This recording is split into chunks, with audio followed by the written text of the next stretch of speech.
Watch me, yo. Punch up, bro. Punch back. Come on. Rock and roll. What they say, but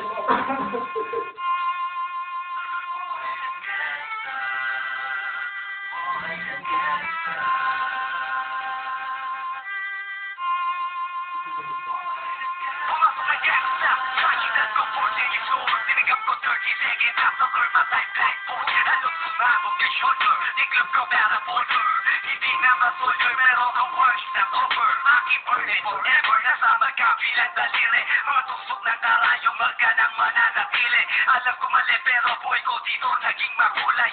Bala ang alay para sa aming mga kaaway. Ang mawaling sa minamahal ako'y nakahanda na. Mag-info ang kalaban ng edad iito na. Pero teka muna, ito ba'y katotohanan? Mabigat na katanungan, ano ba pinaglalaban? Na dahil basta kang ang buhay mo'y sa sakripisyo. Kahit alam mo, ngahantong nga pulungan ng ninyo. Ang peligro at mata sa buhay namin ay sikap. Bawat luwang papasa, bala ang katumba. Para sumama, sabi mo no na matama. At may hanggang ko sa saya. May kababala ang pagtubos sa sala ng iba. Ang kaligtasan sa isa't isang itasa. Yan ang buhay ng gangsta. Yan ang buhay ng gangsta. Buhay ng gangsta.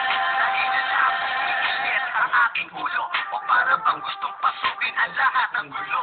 Ang pulo lumalabas pag pumutok na ang baril. Ang pangiging sa kalsada, yan ang aking papel.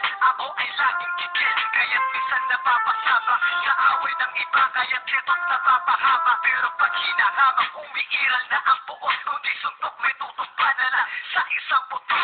Sa ba ang sagot para masabi lang na di, hindi ko to pinili. Pero bakit nagsisisi at tulad ko? Paano kung kunin mo na ako? Sino na lang titingin sa mga maiiwan ko? Kaya nagsusumamo, pakinggan aking dalangin. At tamang daan ay ituro mo sa akin na aking pamakita pagbukang liwayway.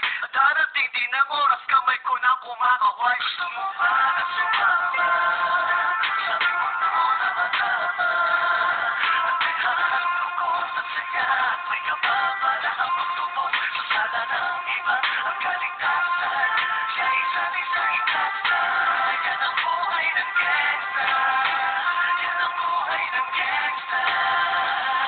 Buhay ng gangsta. Mula noong 1998, buhay ko dito na ginugol. 12 anyos ang laro sa mga lesbong magpahabol. Naging kakaiba ang pananaw sa kahidaran. Pinangarap na lahat ng kamay mapang-ibabawan. Habang di na alintana ang mga saboy lumipas. Tumatang walang tinapos, tila nagsayang ng oras. May mga tropang nangulungan at ibang di na lumutang. May mga nagpuwis ng buhay at naging pagbayad pusang. Ngunit tinuloy ko pa rin ang laban hanggang makilala ang pangalang OG Secret. Parang mayor ng Manila, hinawakan ng Cortera, permanent sa tubo. Tunay na ninong ng Velasquez sa Troas sa Tondo. Na ipagsabayan sa mga habon, humantong man sa batayan. At walang tigil na putukan ng gantay paglalagasan. Ngunit isang katanungan ang naglalaro sa isip ko. Ito ba ang buhay na dapat manahin ng pangalan ko? Para sumama, sabi mo no na matama.